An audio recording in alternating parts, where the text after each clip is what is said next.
ميكس اول مره ادوقه في حياتي، ختامها مسك. لا للاسف ده هيستبعد. ايه ده بقى؟ ايه ده بقى؟ ايه ده بقى؟ ايه ده؟ يا مساء المانجا على كل المانجوز. لو انت معلوماتك عن الحاجه الساقعه زي ما احنا بنقول عليها انها كولا ليمون برتقال بس، الحلقه دي هتغير تفكيرك خالص. بس اللي بالحق، هو انت كنت تعرف ان زمان المشروبات الغازيه كانت بتتباع في الصيدليات وبيتحط عليها؟ معانا النهارده اكتر من 31 مشروب بنكهات واطعمه مختلفه، وفي الغالب اول مره تشوفها. مش بس كده، دي كمان من ثقافات وبلاد مختلفه. ريح لظهرك بقى كده، نستلف حصاله الخير من القرن المره الثانيه. ودي منجوكو. اول مجموعه معانا سوبر، دي عباره عن مشروبات صودا او مشروبات غازيه انتاج اردني بس باطعمه مختلفه. تعالوا ناخدهم طعم. اول طعم فيهم المخيط او الموهيتو زي ما هم كاتبين، ليمون نعناع. يعني هي الريحه مبشره جدا. اوكي، هو اللون كمان حلو قوي، اخضر فاتح بزياده. ريحتها عامله زي ايه؟ يعني عارف لما تكون جايب نعناع فريش لسه ما تلفش في الجرنان وتحط في الثلاجه؟ هو ده. بسم الله. ايه ده؟ ميكس عجيب، ليمون عالي جدا مع نعناع عالي جدا جدا، في شك بتحصل كده، بس هو حامض بزياده. الناس اللي ما بتحبش الليمون او ما بتحبش الحاجات المززه مش هيحبوه، لكن انا بالنسبه لي 8 من 10. انت اول ما تشوف لون الكنزايه دي هتفتكرها بطعم الكولا عادي، لكن لما اقول لك ان ده مشروب غازي بنكهه التوتي فروتي تسالني وتقولي اللي هو ايه يا منجوجو؟ اقول لك وربنا ما اعرف. احنا هندوق ونستكشف بقى الطعم عباره عن ايه. يا ريت حاجه تحسها في ناحيه الكاندي، الحاجات الحلوه يعني. لونها تحسه عامل زي التفاح كده. بسم الله. هو بيبدأ بدواء كحة ويختم بكراميل، وفي النص بتحس بلمحة تفاح. ميكس غريب وانا حاسه يستاهل حد احسن مني. فالتوتي فروتي 6 من 10. اكتر طعم متحمس، مشروب غازي بنكهة العلكة اللبان. يعني لون الكنزايه محمس جدا، حاطط من هنا بلالين او فقاقيع بقى بتاعت اللبان. طبعا انا متوقع ان اللون اكيد هيبقى بامبا، نفس لون الكنزايه كده. اوف، ريحة لبان بس. يا نهار ابيض على اللون، سينمائي. بسم الله.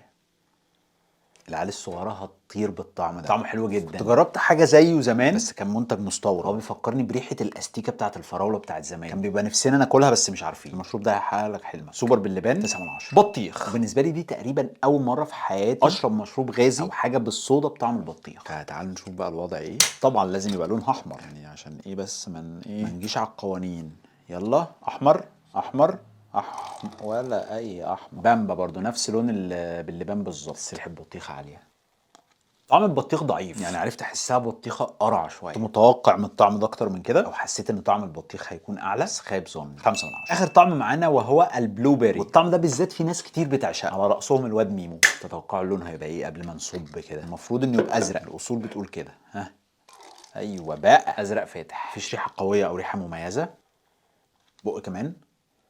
هو في طعم التوت حلو بس ما صدمنيش ما هزنيش، بس لو حد بيحب البلو بيري وسكه التوت والمنطقه دي هيعجب. 7 من 10. كده احنا خلصنا سوبر، واكتر طعم عجبني فيهم سوبر بنكهه اللبان او العلقه. احلى تحيه لاخواتنا في الاردن، مستنيين منه اطعمه اكتر. موجو موجو، المشروب ده انا بشوفه الفتره الاخيره في اماكن كتير قوي، لقيت منه اطعمه بالهبل، انتاج تايلاندي. نبدا بطعم سهل وسالي، موجو موجو بطعم الاناناس. فكره المشروب ده بمنتهى البساطه ان هو اطعمه كتير او اطعمه مختلفه، بس كلهم فيهم جوز هند بيجري زي ما انتم شايفين كده. قطع جوز هند مبقلظه جدا. قال لك يرج جيدا قبل الشرب. كاتب لك عليه من هنا جوتا شيو. طبعا انتوا عارفين المانجو في اللغات اكس، فدي معناها في الغالب ان هو يحتوي على لب الفاكهه او يحتوي على جوز الهند. افتح منجوكو، بص راسم لك هنا على الغطا من بره ايه، راسم وش كده اكنه وش حد بيضحك. تفاصيل لطيفه وكيوت قوي. انا هوريكم في دي كده عشان نتخيل مع بعض شكل الايه جوز الهند من جوه.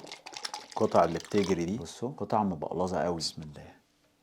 ده حلو ده. العصير سكره مش عالي، القطع اللي جواه كتير قوي. يعني لو انت بتحب الراني وبتقعد تمصمص في اخر حته اناناس كده في الكنزايه، تقطع الكنزايه وتعور نفسك عشان تاخدها، المشروب ده يشفي غليل. بدايه حلوه من الاناناس. 8 من 10 عشان حاسس ان انا هلاقي حاجات اجمل. اللون ده بقى شددني جدا، اللون البامبا ده كده، ده بطعم الليتشي. كلنا طبعا عارفين الليتشي، يعني لازم كل يوم قبل ما انام لازم اكل فاكهه الليتشي. الليتشي هي من الفواكه الاسيويه اللي بتكون بالشكل ده كده، بيكون القشره بتاعتها حمراء، من جواها بيبقى فيه كوره كده، الكوره دي بيبقى لونها ابيض، تبقى زلاليه الملمس شويه بس بيبقى طعمها حلو. بسم الله. هو اللي محل الازاز دي جوز الهند، القطع اللي جوه، لكن طعم الليتشي بعيد قوي. طعمه ده 6 من 10. مانجو، مش عارف بقى ازاي يعرفوا يظبطوا طعم المانجا مع جوز الهند. ريحه المانجا حلوه بس مش طبيعيه، بس المانجا اللي هي النكتار. طعم عصير نكتار برضه. المحليه فكره جوز الهند ان انت عمال تمضغ فيه، لكن الصراحه مش قادر اتحيز، مش هاخد اكتر من 6 من 10. موجو موجو بطعم الباشن فروت، برضه الباشن فروت من الفواكه الاسيويه، بيبقى جواها زي بذور كده، تبقى مززه جدا. وعلى فكره من فتره قريبه كده بدا يتزرع في مصر. طعم الباشن فروت مميز قوي، احلى من الليتشي، في سنه مزازه بسيطه كده، وموديني على طعم الباشن فروت بجد. فالباشن فروت 8 من 10. بلاك كورن، مش عارف يعني ايه كورنت، بس هي مرسوم صوره توت اللي هو التوت الاسود او بلاك بيري، يعني اللون الازرق ده الصراحه شكله فيها جامد قوي. سنه بسيطه قوي طعم توت، بس حاسه ميه شويتين اكتر من اللي فاتوا. فالبلاك كورنت او التوت الاسود 6 من 10 كده. بيبقى اكتر طعمين عجبوني في موجو موجو الاناناس والباشون فروت. ندخل على المجموعه الثالثه. طب ما تيجي اصدمك في حاجه قبل ما ندخل على المجموعه الثالثه. عندك فكره ان المشروبات الغازيه او مشروبات الصودا هي ثالث اكتر المشروبات اللي بتتشرب على وجه الكوكب ده، تعتبر من اهم المشروبات المفضله عند البشر. بس معلومتك بقى ان المشروبات الغازيه اول ما ظهرت كانت بتتباع بس في الصيدليات. مش بس كده، دي كانت واخده ساعتها براءه اختراع، وفي الوقت ده كانوا بيعتبروها منشطات طبيه. وده عزيزي المنجوج لان مكوناتها كانت عباره عن تبغ وكافيين اعوذ بالله من غضب الله. لما اكتفوش بكده، ده كانوا بيسوقوا لها ساعتها ان هي العلاج المعجزي، حاجه زي ابلكس كده. وكانوا بيسوقوا للمشروب ده ان هو هيغير حياتك كلها وهيخلي مودك ونفسيتك فوق السحاب. يعني كل ده بتعمله الكنزيه البريئه اللي بجيبها من عند ابراهيم عزمي. اديو عباره عن مشروب غازي بس خرمان، كل ازازه من دول طعمين على بعض. تعالوا نبدا باول طعم. بس قبل ما نبدا مش تقولوا لي ان المانجا ما كانتش منوره عدل من فوق؟ نورتها. تعالوا نبدا بدايه عنيفه، جنزبيل وليمون. اديو ده من المشروبات اللي ظهرت من فتره كبيره، بس بعد كده ما اعرفش ليه اختفت. على اساس بقى ان انت بتعمل كده وفيست وبتاع. اديو طبعا مصري، عملت فيست. اللون اهو مدي كده على سنه ايه صفار، ريحته زنجبيل قوي. بسم الله. ايه ده؟ انت مبشوم دايما بيطلع على مناخيرك. طعم زنجبيل عالي، الليمون مش باين قوي مع الزنجبيل، حلو ومختلف لو انت بتحب الميكس ده مع بعض او لو عندك برس. بالنسبه لي 7 من 10. هنا بقى في حاجه انا مش فاهمها. الخرمانت ده بطعم التنجرين والمندرين، واللي انا اعرفه او فاهمه ان الاثنين يعتبروا يستفاد. هل في فرق بينهم ولا لا؟ ما اعرفش. لو حد يعرف يكتب لي في الكومنتات ويعرفني. لون الفانتا والمريندا. بسم الله. هو طعمه حلو، يعني الطبيعي في الفانتا والكلام ده الحاجات اللي هي بالبرتقال هو مسكره ومززه. ده صودا وطعم يستفندي مسكر، رغم اني مش شايفه ميكس. طعمه عجبني اكتر من الاولين. 8 من 10. عمرك بقى شربت ميكس فراوله مع ليمون؟ اديو فراوله مع ليمون. في معلومتين مهمين مكتوبين عليهم. قال لك ان هي 100% مكونات طبيعيه، وكاتب ان هي 0% محليات ونكهات صناعيه. طبعا الكلام ده الواحد الصراحه ما اعرفش، يعني ما اقدرش اكد اذا كان صح ولا لا. احنا يعني انا اعتمد على المعلومات اللي هم كاتبينها وان هي صحيحه. نفس لون الازازه. اللون ده يا جدعان انا بعشقه، حلو قوي. بسم الله. ميكس اول مره ادوقه في حياتي. طعم الفراوله حلو بس الليمون عالي قوي، وانا الصراحه احب اشرب الفراوله لوحدها، فبالنسبه لي مش قوي. 7 من 10. توت وليمون. انا مش عارف ليه هم معتزين بالليمون قوي كده، يعني حاطين الليمون مع كل حاجه. عندكم مزرعه موالح مثلا، اللون مش متناسق قوي مع الحدث، حاسه المفروض يبقى ايه في الازرقات. طعم التوت حلو بس نفس فكره الفراوله برضه. ليه احط ليمون مع توت؟ ما تسيبها سالكه لوحدها. 7 من 10. بس عندي تعليق على اديو. كواليتي او الجوده بتاعتهم حاجه محترمه، كجوده ازازه، تغليف، الوان، طعم. هي بس الميكسات ممكن يكون ليها ناس معينه، مش كل الناس ممكن تحبها. ده بطعم العنب والتوت، اظن ده يبقى حاجه حلوه قوي. اوه لونه جامد قوي، بحسه عناب بس فاتح. هو حلو، طعم عنب حلو، طعم توت كويس. مفيش بقى مزازه الليمون القويه قوي اللي كانت في اللي فاتوا، بس هو في سنه بسيطه كده مودياك على دواء كح، لكن مقبول بالنسبه لي اكتر من اللي فات. 8 من 10. كرامبيري اند راسبيري، والاثنين نوعين من انواع التوت. بالنسبه لعبد الله مفهوم التوت في حياته الشجره اللي كانت عند بيت جدي اللي كنا بنحتفها بالطوب، والتوت يسقط كده وناكله من غير ما نغسله. اكيد ده مش صح. حاسس انها هتبسط في البتاع ده. نفس اللون اللي فات، ختامها مس. هي الازازه دي اللي انا بدور عليها من بدايه ادي. ميكس توت لذيذ قوي، مسكر مش مزز، ولونه في الشياكه قوي. 9 من 10. واكيد ده احسن طعم عجبني في ادي. تيجي ارجعك بالزمن ورا شويتين ثلاثه، حاجه نوستالجيا خالص. بيست از ذا بيست. جيل الثمانينات والتسعينات ما كانوش يعرفوا في حياتهم غير العصير ده بالشكل ده بالاطعمه دي. بس اللي انا استغربت ان انا لقيته جدا. يس، ده عصير ظهر كده في فتره معينه، كان بيتشرب بطريقه مختلفه كده من فوق، دي بتتشد كده وتقعد تشفط، بعد كده اختفى خالص. لقيته رجع تاني، فقلت لازم اجيبه ونجرب. اكيد بيست انا ما اقدرش اديله كام من 10 والكلام ده، احنا بس هنشوف طعمه هو ولا طعم. نبدا طبعا بالكوكتيل لان ده اشهر طعم كان موجود زمان. لازم تاخد معاه الشفاطه دي، مش هنضيع الحلقه ونضيع عمرنا ان احنا نحاول ندخلها من هنا. تقوم قلبها على ظهرها كده، وتجيب السن اللي هو الايه المدبب اللي هو ده مشطور كده، وتقوم ايه خاطفها كده. بسم الله. كان في حاجه قريتها قبل كده، قال لك انك ساعات لما بتشم ريحه معينه او بتاكل حاجه بطعم معين بتجيب لك في دماغك ميموري او ذكرى كده من زمان. اول ما شفطت الشفطه دي افتكرت عم حمد ابو ستيط الله يمسيه بالخير. تاخد المصروف واشتري واحده بيست واطلع فوق السحاب. طعم الكوكتيل ده كان الطعم المميز او الطعم الغالب فيه كان الجوافه مع شويه اطعمه فاكهه تانية. طعمه التيبيكال هو بيست بالمانجا، كنت بحبه برضه. طعم المانجا اللي فيه كان طعمه مختلف عن اي مانجا بتدوقها او اي عصير مانجا بتشتريه. لازم تخطف، ركز كده. يا مانجو ايدك نعمت ولا ايه؟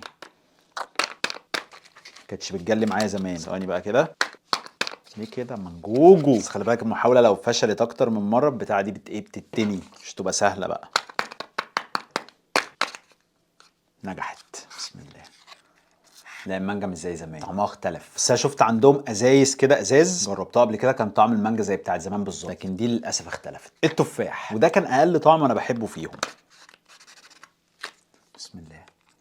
طعم التفاح قريب من زمان، بيبقى فيه طعم حمض كده، تحس التفاح خفيف شويه قريب. اكتر واحد فيهم زي زمان بالظبط هو الكوكتيل، يس بطعم المانجا، وده هو الطعم اللي كان موجود زمان. بس تشيل الغطا ده، تقوم جاي هنا وتقوم ايه ساحبها لفوق، بعد كده ايه تسقسق بقى. بسم الله يا ولاد اللعيبه. هو نفس الطعم بتاع زمان بالظبط. المانجا بتبقى تقيله، بيبقى طعمها حلو قوي. في مشروب زي ده بالظبط زمان، بس مش فاكر كان اسمه ايه، مش فاكر، كان لونه ازرق. اللي يعرف ضروري يقول لي عشان انا فضولي مش هيسيبني. ده بقى بطعم الكوكتيل، حاسه نفس اللون بتاع بيست. بسم الله. قريب قوي من طعم بيست، برضه طعم الجوافه هو اللي غالب. حلو ده، بس المانجا احلى. ده طعم الاناناس. لا يا راجل يا راجل، يعني حد يبقى بيعمل دول يعمل ده؟ طعم الاناناس بعيد قوي، تحس ان هو كده ايه، تحسه حمضان شويه. طب لو انت بقى رياضي ودبابه، تنزل الجيم وتشيل اوزان، اكيد محتاج حاجات تديك فيتامينات عشان تعرف تشيل. المشروبات الرياضيه 3 مشروبات بيعملوا حاجات مختلفه. طبعا ده اللي كان بيطلع ايه في ماتش الاهلي والزمالك، تبقى قاعد تتفرج والجون خلاص هيجي، تلاقي الشاشه قامت مقسومه نصين وطلع لك باور ايه. ده مش مشروب طاقه، ده مشروب فيه فيتامينات بي 6 وبي 3 وبي 12. تعالوا بقى نقرا كده مكتوب عليه اي حاجه تاني. لا انا اسف، انا محتاج اصحح حاجه. بي 3 وبي 5 وبي 6، وقال لك مصمم ليساعد في تقليل التعب والارهاق، ويساعد في زياده قدره التحمل اثناء التمرين، ويساهم في تحسين امتصاص الماء اثناء ممارسه الرياضه. ده كله كلام جميل خالص. وريني كده بقى، في اي حاجه تاني؟ ايه ده في حاجه انا ما خدتش بالي منها وانا بشتريه. لا للاسف ده هيستبعد. نشوف اللي بعده. ده مشروب ياباني مكتوب عليه اورونامين سي. اللي انا عرفته ان اورونامين دي يعني فيتامين، بس بالياباني. البنت اللي كانت واقفه هناك اللي كانت بتبيعه قالت لي ان الازازه دي بمقام 12 ليمونه مضروبين في بعض، حموضه. بس شوف لونه عامل ازاي، عامل له بقى زي فتيله امان هنا كده. ايه ده بقى ايه ده بقى ايه ده بقى ايه بقى اللون ده بقى ايه ده بقى يعني لون الصفار اللي هو الصفار اللي مش مريح ده. بسم الله يا بابا. ايه ده اورونامين قوي، ده دواء، ده المفروض يتباع في صيدليات، ده ما يتباعش في سوبر ماركت. هي البنت في الغالب غلطت، هم 50 ليمونه في بعض، طعم حموضه عالي قوي. فانا بالنسبه لي ما اعرفش الصراحه ممكن اجيبه في انهي ظروف. لو فرضنا ان عايز اشرب حاجه دافيه وليمون وبتاع، كوبايه الشاي بالليمون هتقوم بالواجب. الاورونامين ده 4 من 10 بالعافيه، درجات الحضور بس. مشروب كريستيانو رونالدو سي ار 7 بطعم البلو بيري او التوت الازرق، نفس فكره المشروب الاولاني، نفس اللون اللي هو اللون الازرق، بس ده فيه فيتامينات بي 6 وبي 12 ومغنيسيوم وكالسيوم وبوتاسيوم. انتاج مصري، ريحته حلوه. بسم الله. هو طعمه غريب والله، يعني في طعم فيتامينات بجد، حاجه دواء قوي. مش مسكر خالص، رغم ان هم كاتبين ان في سكريات 41 جرام. المفروض ان انا اشرب الاقيه مسكر، بس ممكن عشان الازازه كبيره شويه. الازازه 710 مللي داخله على لتر، فطبعا 41 جرام على اللتر مش هيعملوا حاجه. الازازه الطويله العريضه دي 160 كالوريز، فاظن دي يعني ايه كالوريز ضعيفه يعني لو فيها الفيتامينات اللي بيقولوا عليها وهتساعد في التمرين ممكن تمشي، لكن لو انا بقيمها كمشروب وطعم 6 الطياره. قبل ما ندخل على المجموعه اللي بعد كده، عايز اسالك سؤال بس تجاوبني عليه بصراحه. انت بتشرب الكولا كام معلقه سكر؟ تقول لي يا منجون انت هتهجص ولا ايه؟ اقول لك لا، بس عندك فكره ان الكنزات 350 مللي الطيبه اللي احنا بنرفعها مع الغداء فيها حوالي 40 جرام سكر، يعني تقريبا 10 معالق شاي صغيرين. يعني لو فرضنا ان انا او انت بنشرب واحده كل يوم مع الاكل على مدار السنه، ده معناه ان كل واحد مننا بيدخل جسمه 14 كيلو ونص سكر في السنه، الصودا او الميه الغازيه بس. ده انا كده لسه ما كلمتكش بقى لا على الكنافه بالمانجا في رمضان، ولا القشطوطه ولا القشطوزه ولا كل الكلام ده. ايوه يعني احرم نفسي يا منجوجو؟ لا يا حبيبي، العيش ولا كان اللي يحرمك، بس اظن ان كله بالعقل والاصول. زي مشروب مصري بدا يظهر في الفتره اللي فاتت ونازل باطعمه كتير، جربنا منه في حلقه قبل كده الكولا، المره دي جبت بقى الاطعمه التانيه اللي غير الكولا. نبدا بالتانجرين، مكتوب عليه من هنا ان هو زيرو شوجر. قال لك زي مشروب غازي بطعم اليوسفي، منخفض السعرات الحراريه وبدون سكر مضر. يا ابيض، انا ما عنديش فتاح، ابوس ايدك كلبسنا ولا ايه؟ لحظه اهو ما اشوف فتاحه ولا. هو انا للاسف ما لقيتش فتاحه، فاللي انا هعمله ده حاجه يعني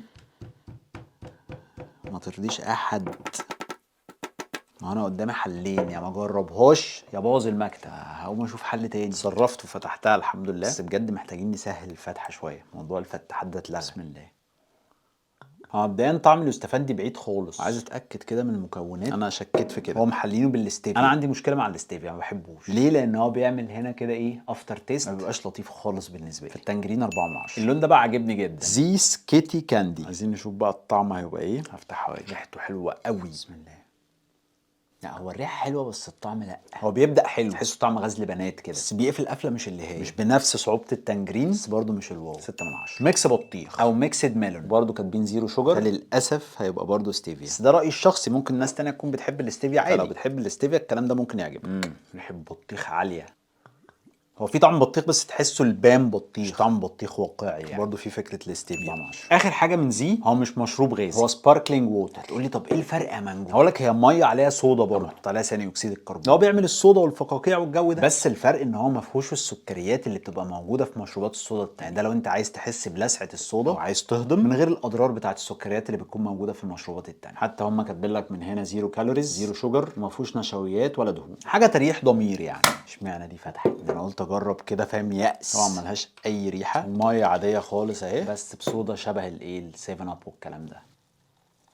هي الفكره بالنسبه لي غريبه يعني. انا دايما مربوط ان انا لما بشرب صودا لازم يكون في طعم سكر، انك تشرب صودا ساده كده غريبه شويه. دي ممكن الواحد يستخدمها في الهضم بس الحقيقه ما زعلتنيش في حاجه ولا بسطتني، فممكن تاخد 7 من 10. نختم بالبوب. المفروض ان هو مشروب صودا مش عصير، نازل باطعمه غريبه بطعم البرتقال والكريمه. كاتب لك بقى من هنا كرافتد ان ايجيبت، عايز يعني ياكد ان هو مصري. كاتب بريميوم صودا، بس هنا كاتب حاجه غريبه، كاتب شوجر، افتخر بيها قوي، ودي بالنسبه لي حاجه غريبه. المفروض ان اغلب الشركات ما بتعرضهاش قوي في فكره السكر يعني. ايه الدخله ده يا بوب؟ بسم الله. هو في صياعه في الموضوع. هو الغريب في الموضوع ان طعم الكريمه طاغي على طعم البرتقال، وده بالنسبه لي شيء عجيب. طعمها مقبول بس مش الواو. حاسس ان هم لسه محتاجين شويه شغل. اول طعم 7 من 10. الطعم التاني قال لك بيري لايم سب لايم. ايه يا باشا، محتاج مترجم عشان اعرف النكهه. مكتوب من ورا بقى ان هو ايه، بطعم الليمون والتوت. ما الموضوع سهل اهو. فكره دخول الليمون مع التوت دي ايه، فكرنا باديو بقى. لونها شياكه جدا، لون البربل او البنفسجي. بسم الله. ده حلو، اللي مخليه حلو ان طعم التوت اعلى من الليمون. 8 من 10. فانيليا كريم صودا، وده بقى خطر قوي ان هو عايز يدخل في حته الصودا كريم او كريم صودا زي ويليز وزي كندا دراي زمان. ما اعرفش بقى هل هيعرف يجيبها. طب ايه، ما انت كنت ماشي حلو يا باشا، ليه هتفرهضنا. فتحت لونها اهو. هو طعم الكريمه عندهم حلو، وانا ما اقدرش اقول ان هو طعمه زي شويبس زمان اللي هي الكريم صودا، ولا زي طعم ويليز دلوقتي، بس هو قريب، في مجهود واضح. وبالنسبه لي ده احلى طعم عجبني فيهم. 8 من 10. وبس كده، دي كانت تجميعه لاهم واجدد المشروبات اللي موجوده دلوقتي في مصر، واللي منها مصري ومنها مش مصري. ودينا عرفنا ايه الحاجات اللي احنا نقدر نشتريها والحاجات اللي فيستك. واكيد لو عجبتكم الحلقه اللايك والفولو والسبسكرايب، لان هو ده الدعم اللي انت تقدر تقدمه لاخوك وحبيبك المانجو، وعشان كمان تقدر تشوف الفيديوهات الجديده اول ما تنزل. اما بقى لو حد عنده اي افكار لحلقات او حابب ان احنا نجرب حاجه معينه، اكتب لي ده في الكومنتات او ابعت لي في الدي ام على الانستجرام، وبعون الله نجيبها ونجرب. واخيرا لكل المانجوز، سي يو.